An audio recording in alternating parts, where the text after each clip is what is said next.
Forrige gang på Total Drama Island ble deltakerne tvunget til å beseire sine innerste, mørkeste redsler.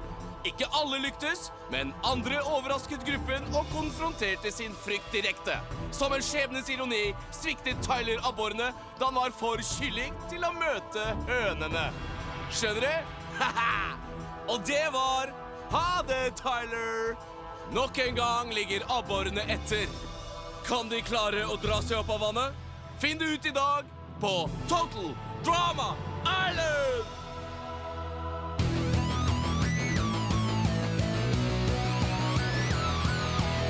Hei, mor og far, jeg har det bra. Dere to kan slappe av. Dere spurte hva jeg ville bli. Nå har jeg svaret og er på glid. Jeg vil jo bli kjendis.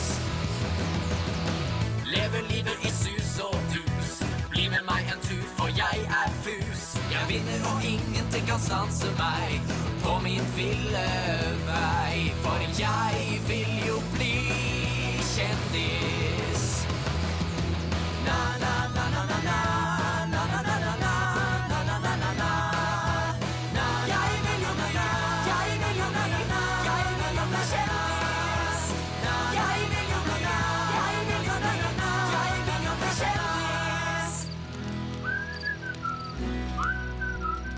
Total Drama Island.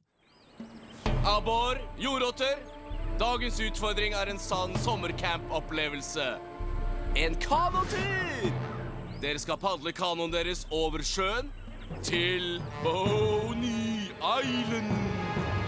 Når dere kommer dit, må dere portere kanoen deres til den andre siden av øya. Noe som er en 2 timers tur gjennom forræderisk, dampende jungel. Vi må hva? Portere. Dude, bære kanoen deres. Når dere ankommer den andre siden av øya, skal dere lage et nødboll som vil bli vurdert av meg. Det første laget som padler hjem og setter kanoen på stranden, er vinneren av immunitet. Løp, campere, løp!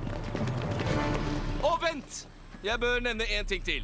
Legenden sier at hvis du tar noe bort fra øya, vil du bli forbannet for alltid. Ja! Haha! En forhekset øy! Woohoo! Så, hopp i kanoene og la oss ha det litt gøy. Ja! Hva har jeg gått glipp av? Kanoer?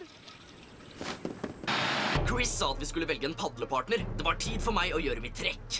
Hvis jeg bare kunne få Gwen for meg selv i 5 minutter, visste jeg at jeg kunne sjarmere henne i senk med min mandighet.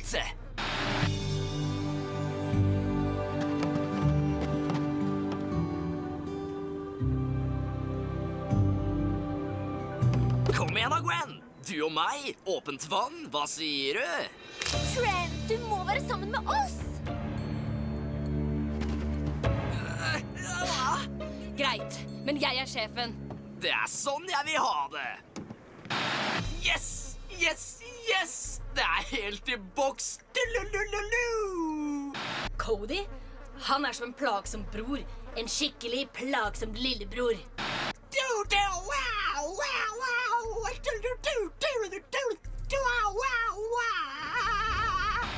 Det var det opplegget med Trent.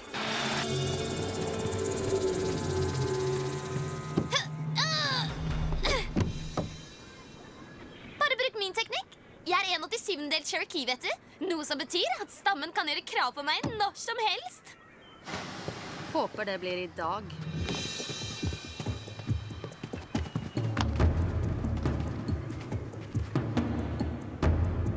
Courtney, er du partneren min?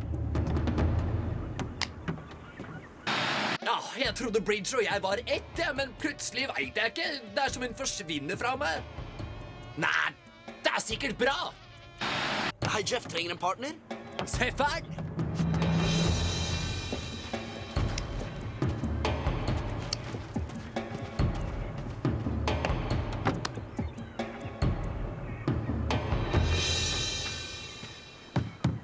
Jo, du, velter kanoer ofte, eller? Nei, du tenker på kajakker. Hvis ikke vi får grov sjø, da.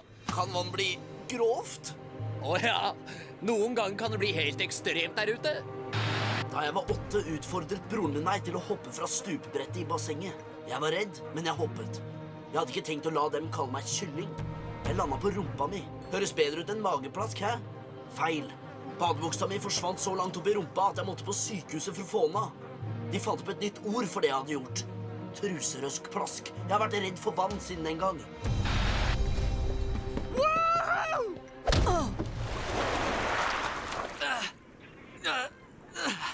Det går bra. Jeg har den. Skal jeg hjelpe deg? Nei.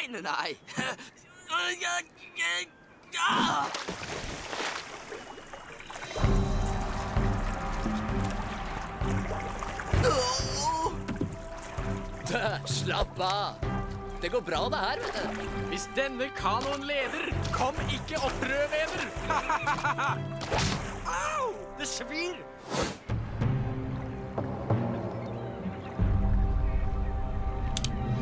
Innta plassene. Klar, ferdig. Padle! Det kommer til å medføre noen sinte e-poster.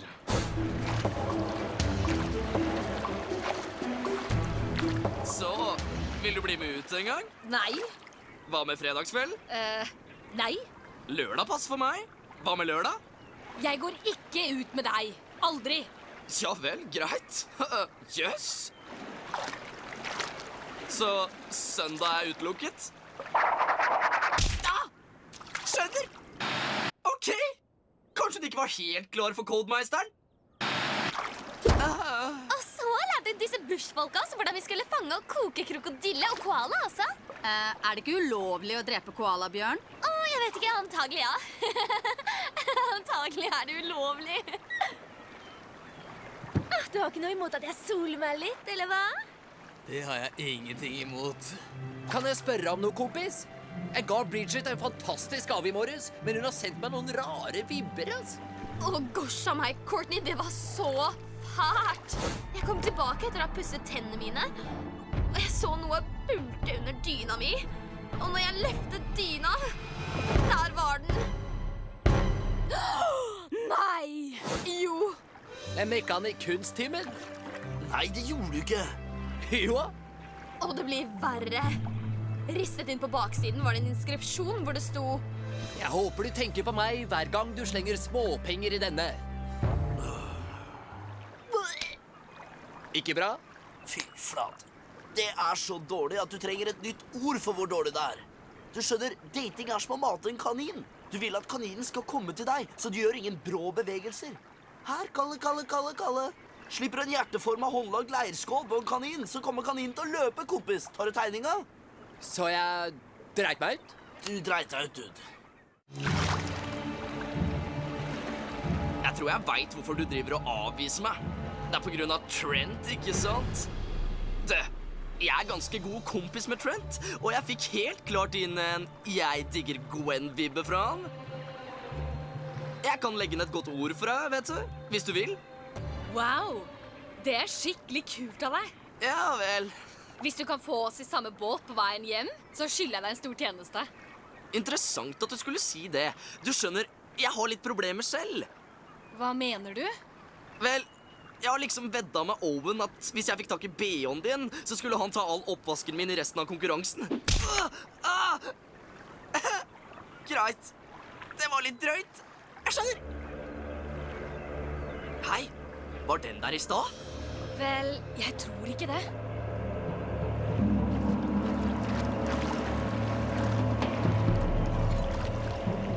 Dere skal padle kanoen deres over sjøen til Boney Island.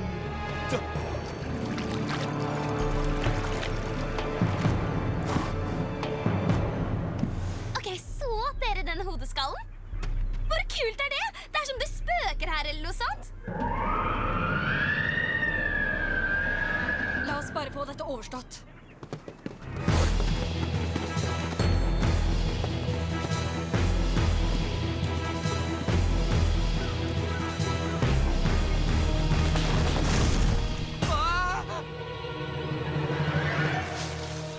Jeg tror jeg Jeg så noe!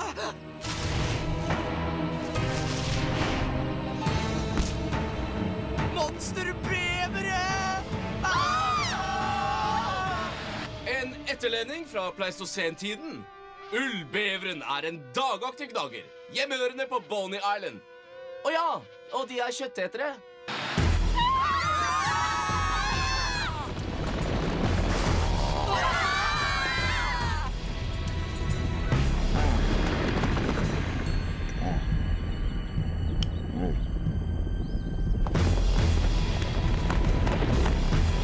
Blindvei!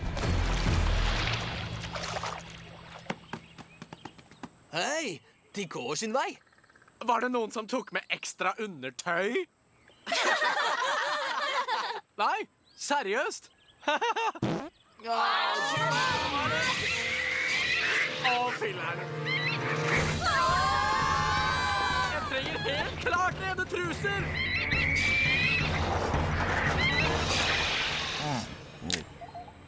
Noen må gjøre noe! Å, vent! Se! Hei, hvor kom den fra? Jeg hadde tenkt å lage en romantisk piknik. Med brød fra buksene dine! Ja, men så se og kast det, da! Det funka!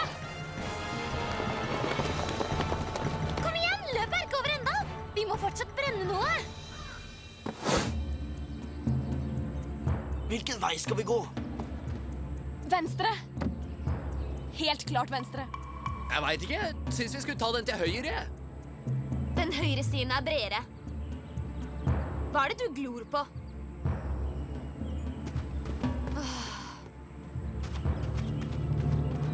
Jeg kan se det andre laget. Dit er stien til høyre. Da går vi til venstre.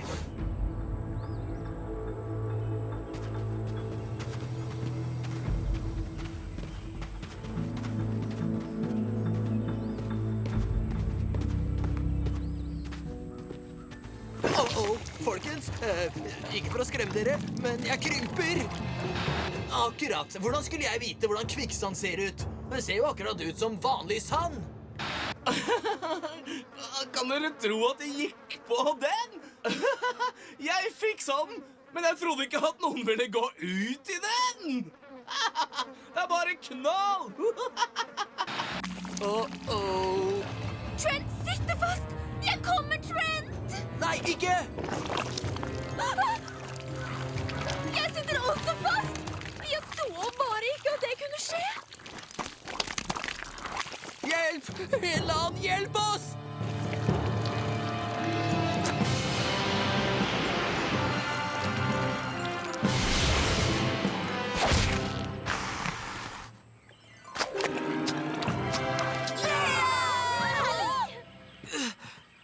Wow.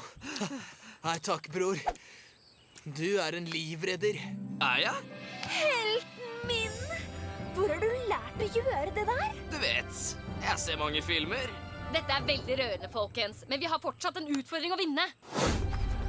Akkurat da ting så bra ut for abborrene, inntraff katastrofen. Au, foten min! Jeg er skada! Jeg er skada! Det er urettferdig! Hvorfor måtte det skje nå? Hvorfor? Jeff! Du må fortsette uten meg! Vi lar ingen mann bli igjen. Ikke på min vakt. Jeg visste ikke om jeg ville overleve, altså. Det var nær på. Jeg har sett surfere bli spist av haier før, men dette var fryktelig. Mannen bare fortsatte. Typen har mot.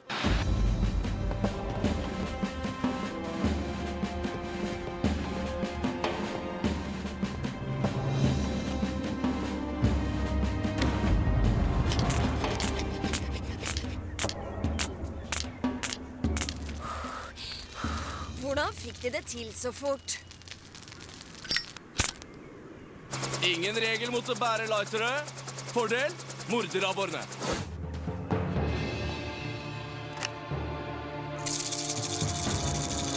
Hvis du tar noe bort fra øya, vil du bli forbannet for alltid.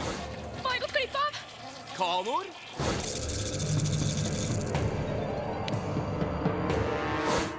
Takk for at du redda skinnet mitt. Passer bare på en medjordrotte. Vil du ha en slurk? Nei, jeg står over. Trent, la oss snakke. Mano e mano. Ja vel. Ok, hva vil du snakke om? Gwen, du skjønner, jeg prøvde meg på henne, men det skar seg. Flere ganger. Poenget er, hun digger ikke meg. Hun digger deg. Hvis du ljuger, kan jeg lett ommøblere trynet ditt. Du vet det, ikke sant? Dude, kompis. Hva har jeg å tjene på å ljuge for deg? Ja vel. Så hva syns du jeg skal gjøre med det? Vel, jeg skal si deg, Trent. Dette ville jeg ha gjort. Damer, er dere snart ferdig med teselskapet deres? Vi er midt i en utfordring her.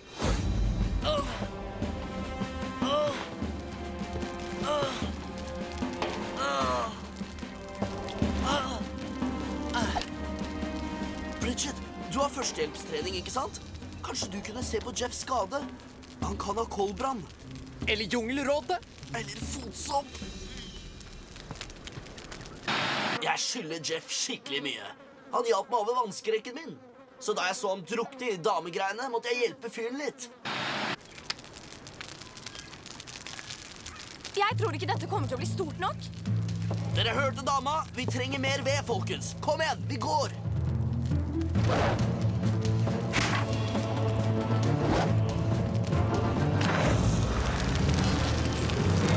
Hvordan skal vi liksom komme oss hjem nå? Dette burde gjøre Susan. Det er en håndlaget brannstarter jeg har laget av trefliser og sevje. Trekk unna, folkens. Dette kommer til å bli stort.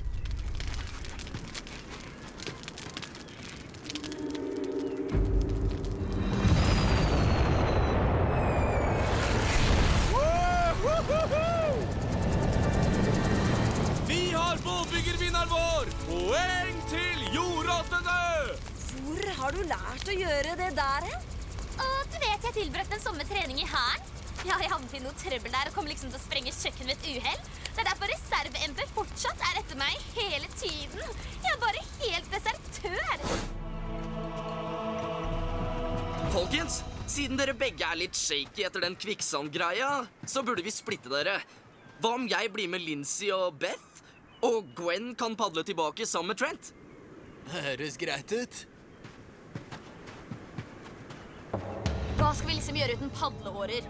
Dere kan jo få noen til å svømme bak og dytte kanoene. Jeg gjorde det en gang med en diger 60-fots yacht. Hele mannskapet måtte sparke fra i 8 dager for å komme til land. Omtrent 4 av oss ble spist av haier. Jeg ble ikke meg, men det var helt sinnssykt. Greit snakkes! Ah! Det kan funke. Vi trenger en som er stor nok til å dytte alle kanoene tilbake. DJ, du er den eneste som er sterk nok. Du kan ikke be ham om å gjøre det. Fyren kan ikke svømme engang, jo. Jeff, jeg vet dere er venner, men DJ er den eneste muligheten vi har. Hun har rett. Disse tynne armene holder ikke. Jeg gjør det. Du kan ikke svømme med den typen skade. Du er fryktelig maltraktert. Jeg kan klare dette. Jeg må det. Alt var opp til meg. Jeg måtte svømme som en morderabbor, og ingen truserøskplass skulle hindre meg. Dette er en modig mann. DJ, DJ, DJ, DJ, DJ.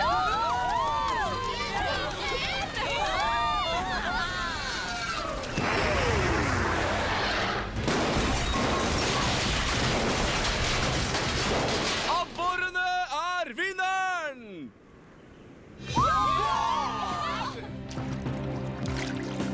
Du kostet seieren. Du er død.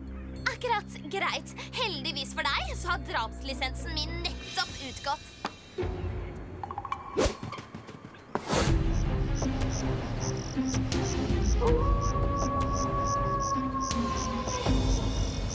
Og nå, den alltid nervepirrende marshmallow-seremonien. Når jeg sier navnet ditt, kom og få en marshmallow. Beth, Trent, Gwen, Cody, Owen, Heather, Leshana, en siste marshmallow. Person som ikke får denne marshmallowen, vil gå ned skammens brygge og ta en tur med taperbåten. Hvem kommer det til å bli? Izzy! Vi vet du er der nede! Du er herved arrestert! Mener du at alt det tullet du sa var sant? Nei, bare de der MP-greiene. Vi ses! Dere tar meg aldri levende! Vel, det avslutter det hele. God natt, alle sammen.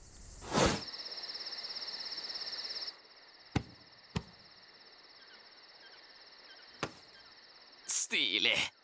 Er det en BH? Hva ser ut som, da? Og du vet hva det betyr? Kos deg med oppvasken, min gode mann. Mener du den tilhører? Jeg er en gentleman, og derfor kan jeg ikke si noe.